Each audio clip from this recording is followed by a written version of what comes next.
Today marks the culmination of a long and difficult process of negotiation between the UK and the EU. There were those who said that reaching a Brexit agreement that worked for both sides was an impossible task.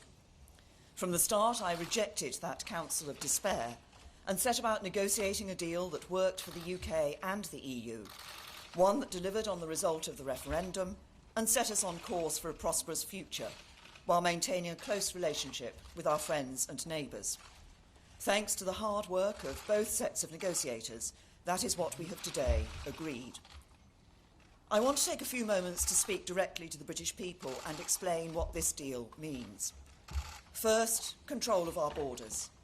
Not an emergency break on free movement or a promise of greater transition controls in the future, but an end to the free movement of people in full once and for all. That is what this deal delivers. It will allow us to put in place an immigration system based not on where people come from, but on the skills and talents they have to offer. That is in our national interest. Second, control of our money. Not a reduction in our membership fee, not a bigger budget rebate, but an end to vast annual payments being sent to the EU. That is what this deal delivers. Instead, we will be able to spend taxpayers' money on our priorities, like the £394 million per week of extra investment we are putting into our NHS. That is in our national interest. Third, control over our laws. Not just the return of some areas of control from Brussels, but an end to the jurisdiction of the European Court of Justice in the UK, with our laws being made in our country by democratically elected politicians, interpreted and enforced by British courts. That is what this deal delivers, and that is in our national interest. In agriculture, it does not just deliver a better deal under the Common Agricultural Policy, it takes us out of the CAP completely, meaning we can design new systems of support for farmers that work for the UK. And in fishing, it does not just deliver a bigger annual quota within the Common Fisheries Policy, it sets us free of the CFP for good and forever. The UK will be an independent coastal state once again, in full sovereign control of our waters, able to decide for ourselves who we allow to fish in them, with that access not tied to any other aspect of our economic partnership. That is in our national interest too. On borders, laws and money, this deal delivers for the British people. But I have been just as determined that, as well as taking back control, this should be a deal that protects the things we value in our relationship with our European friends and sets us on course for a future of opportunity and prosperity. And this deal does that too.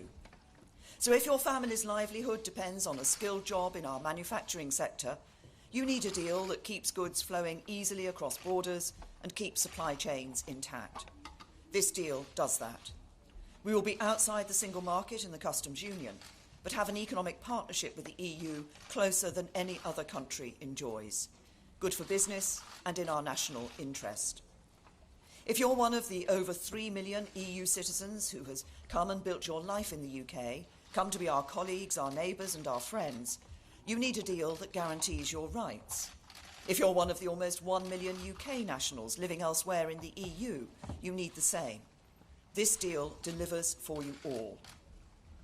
And because each one of us is made safer by the close security cooperation between the UK and the EU, we all need a deal that keeps that close partnership intact, and this deal does that too. As Prime Minister of the United Kingdom, I have felt very keenly my responsibility to deliver a deal that works for the whole UK and for all of its parts. So what we have agreed protects the constitutional integrity of the United Kingdom. We rejected proposals which would have compromised that integrity and insisted on keeping all parts of our UK in a single customs territory. This deal delivers that. It also honours the solemn commitment we made to the people of Northern Ireland that there should be no hard border between Northern Ireland and Ireland. This deal will safeguard the hard-won progress of the last 20 years and allow the people of that part of our United Kingdom to carry on living their lives as they do today. This is a deal that works for the whole UK family, including our overseas territories and the Crown dependencies. On Gibraltar, we have worked constructively with Spain throughout this process, and I want to thank Fabian Picardo for the statesmanlike role he has played. We have ensured that Gibraltar is covered by the withdrawal agreement and by the implementation period. Let no one be in any doubt. For the future partnership, the UK will be negotiating for the whole UK family, including Gibraltar. I am proud that Gibraltar is British and its constitutional status will not change. The deal we have agreed today unlocks a bright future for the UK. Outside the EU, we will be able to strike new trade deals around the world and open up new markets in the world's fastest growing economies. We will be able to focus our energies on the many other important issues that matter to the British people at home, creating more good jobs and spreading prosperity more widely, taking care of our public services like the NHS and schools, building more homes, and tackling the social injustices that prevent too many people fulfilling their potential. In any negotiation, you do not get everything you want. You need to identify what your vital interests are and stick to them, but be prepared to compromise in other areas in order to achieve a result. I think the British people understand that. When they look at this deal, they will see it as a good one for our country and that it is in the national interest for everyone to get behind it. It honours the referendum, protects what we value, and sets us on course for a bright future.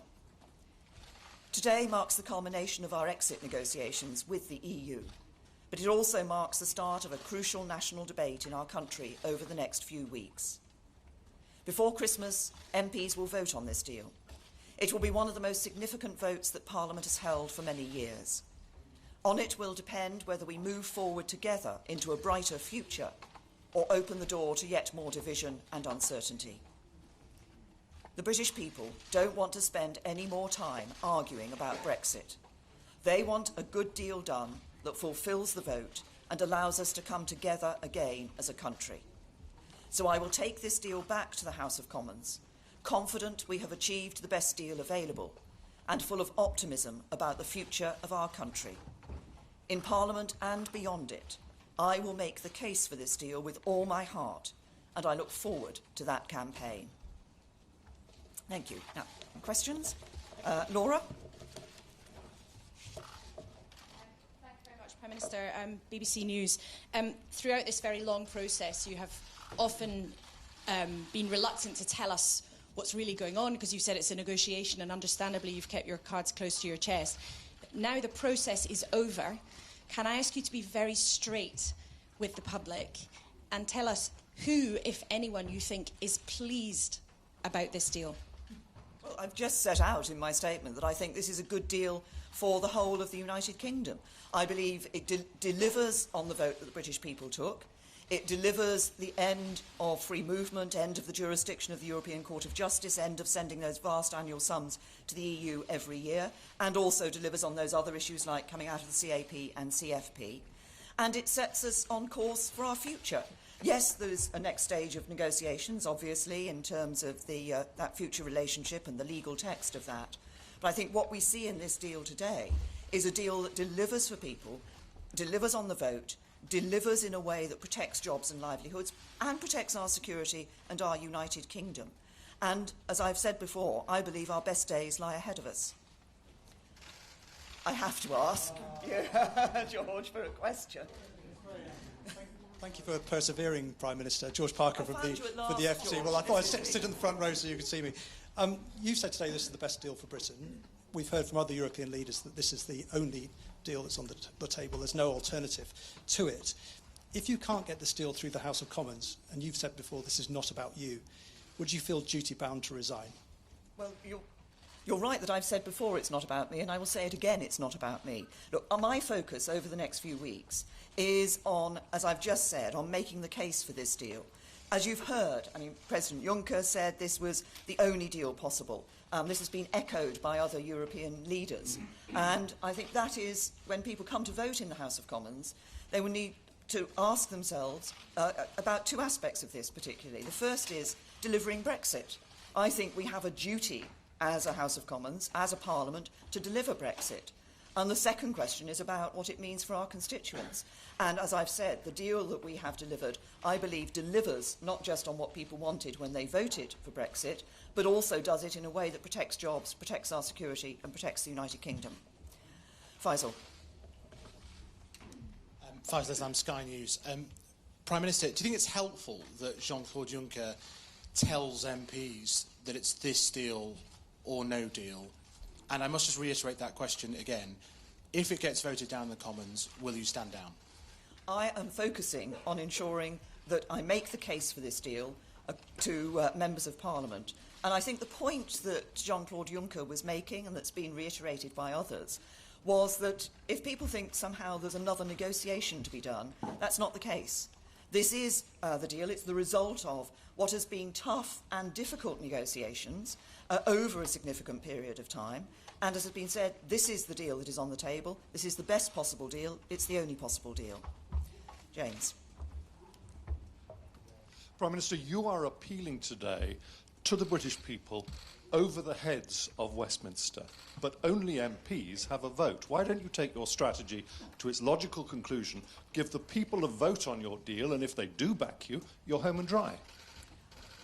You probably won't be surprised at the answer I'm going to give to that question, James. Look, Parliament decided that the choice as to whether we should leave the European Union or remain in it was for the British people. We overwhelmingly voted in Parliament to give the British people that vote. They made their choice, they have delivered their vote, and I believe it is a matter of trust in politicians that we now deliver on the result of that vote. Tom. Thank you, Prime Minister. Tom Newton-Dunn from The Sun. Can you rule out now attaching any conditions to the deal at the meaningful vote, especially attaching a second referendum to your offer to Parliament, because that's what some Tory MPs are asking for this morning? And secondly, can you also rule out forming a government of national unity if the deal fails? Well, first of all, on the second referendum, I'm clear, as I've just said in answer to James, that I believe there should not be that second referendum. We gave the choice to the British people. They voted to leave the European Union. I think we should now deliver on that. And as I've said before in the House of Commons, I think if you ask members of the public whether they want what they would expect Parliament to vote on when they're voting on the deal, they would expect Parliament to vote on the deal as it is presented. And again, I'm focusing on making the case, on taking the arguments in favour of this deal to Parliament, but also in making the case to the British people. And I think from most people in the United Kingdom, they want a deal done, and they want us to get on with focusing more clearly on the issues that matter to them day to day. Jason. Jason Groves from the Daily Mail.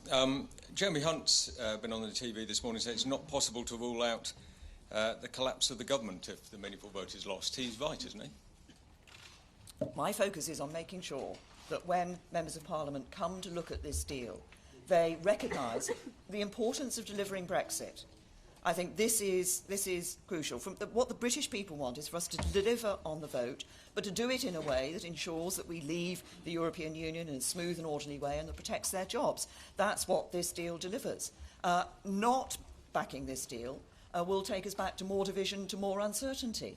I believe, actually, it's a time for our country, for the United Kingdom, to move on. We've got the best deal available. It's the only possible deal, as has been reiterated today. Yes.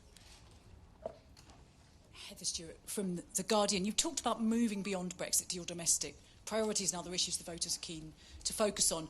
Barely a day goes by at the moment without stories about cabinet ministers or MPs making sort of strongly worded comments about this deal. You've had several of your own MPs calling for a vote of no confidence. Wouldn't it be understandable if the public concluded that your party is just too divided to govern, even if this deal gets through? No, what we are doing as a party in government is not only doing what the British people asked us to do, negotiating a Brexit deal. As I've said, I believe this is the best possible deal available. I believe it is a good deal for the United Kingdom because it delivers on the vote and does it in a way that protects jobs and security and protects the integrity of the United Kingdom. But, of course, alongside that, we have actually been doing quite a lot in relation to other issues that do matter to people. I referenced in my statement just now our significant commitment to the National Health Service, a long-term plan for the National Health Service, a multi-year funding settlement for the National Health Service, that £394 million extra a week going into the National Health Service. Those are exactly the sort of priorities that the British people want to see us focusing on. Gary? Channel 4 News. You're obviously very clear you want to win that vote, but can you categorically rule out that you won't be back here in Brussels in just under 3 weeks asking for some concessions? There must be, if you want to avoid division and uncertainty, the other side of a defeat, there must be a plan B. You're not telling us that there is just a void, a black hole, nothing on the other side of defeat, are you? Well, I think you've heard today what has been said by the Commission and by other European leaders, that this deal is the result of significant, tough, difficult negotiations over a period of time. It is Jean-Claude Juncker's phrases were the best possible deal and the only deal possible. I want to deliver Brexit for the British people. This is a good deal that delivers Brexit for the British people, and I hope every member of Parliament will see that and see the importance of that. Are there any non-British journalists who want to ask questions? Lady in red. And then I'll come. Stefanie Bolzen, I'm the correspondent for German Welt. The German Chancellor next door just said in her press conference, she was speaking of her genuine sadness that Britain is leaving. Do you share this sadness? Well, no, but I recognise that others do. I think that's I recognise some European leaders are sad at this moment, but also some people back at home in the UK will be sad at this moment. But the way I look at it is actually this is for us now to move on to the next stage, to move on. As I said, I am full of optimism about the future of our country, and I believe that we can, with this good deal with the European Union, we will remain friends and neighbours. I've said many times we're leaving the EU, but we're not leaving Europe. We will continue to have that good, close partnership and relationship with countries within Europe, within the European Union, and more widely. Ah, well. Spanish Prime Minister has said that Spain has now a position of strength in the Gibraltar issue. What do you have to say to that? Well, I think if you heard what I said in my statement, I'm very clear that when the United Kingdom negotiates, we negotiate for the whole UK family, and that includes Gibraltar. And I am proud that Gibraltar is British. We have ensured that Gibraltar is covered with the withdrawal agreement and the implementation period. And as I say, in future negotiations, I'll be negotiating for the whole UK family, and that includes Gibraltar. Come over here. Nigel Morris from the newspaper. You've spoken about making the case to MPs next month at Westminster. Can I ask you a more specific question? Do you plan meetings with opposition MPs, or do your ministers plan meetings with opposition MPs, specifically to try and persuade some of Labour, Lib Dem, SNP MPs over to back the deal? I think what is going to be important for parliamentarians across the whole House is that they have the information available on which to be able to make the judgment that when they come to the vote. And we will be, as a government, we will be publishing, obviously, analysis that we've undertaken to publish previously to give that information to members of Parliament. As I've said before and said again today here, I believe when it comes to it, MPs will be thinking about the need to deliver on the vote for the British people and will be thinking about the impact of this deal on their constituents. And I think their constituents want to ensure that their jobs and livelihoods are protected, and that's what this deal does. I'll take a couple more. I'll take Mesa. Thank you, Prime Minister. Mesa Hall from the Daily Express. Some of your MPs and ministers want a plan B that involves the Norway option of staying in the single market. Given that you've said that that would be a betrayal of the referendum vote, is that something that you would rule out under your premiership? I'm clear that we have negotiated the best possible deal available. And crucially, it is a deal that delivers on the vote. And I think this is so important to me. The people voted for Brexit, and I believe it's right it's in a sense a duty for their politicians who ask them to make that choice to then deliver on that choice. This is a deal that delivers that, because what people want to see is an end to free movement. They want to see an end to the jurisdiction of the European Court of Justice. They want to see an end to those vast annual sums of money being given to to the EU every year. And that's what this deal delivers for them. I'll take Gordon. Thank you. Gordon Rayner from the Daily Telegraph. Prime Minister, you've said today a lot of the things that you've said are very well-rehearsed arguments for taking back control of borders, law, money. These are arguments that have been going on for months now. Has anything changed today? And what is the one thing that you will be saying to those 90-odd Tory MPs who have said they're going to vote against this deal? What's the one thing you're going to say to them to try and convince them that they should back your deal after today? Well, I have spoken before about taking back control of our money, laws and borders, and that's because that's what I believe underlay people's vote to leave the European Union. And it's important that we deliver that on people, for people. And when you ask me what I will be saying to MPs, what I'll be saying to MPs across the whole House is we have that duty to deliver on Brexit. This is a deal which delivers on Brexit, but it does it in a way which ensures that we're protecting the United Kingdom, we're protecting the jobs and livelihoods of constituents up and down the country, and we protect our security. This is a deal that is good for the whole of the UK.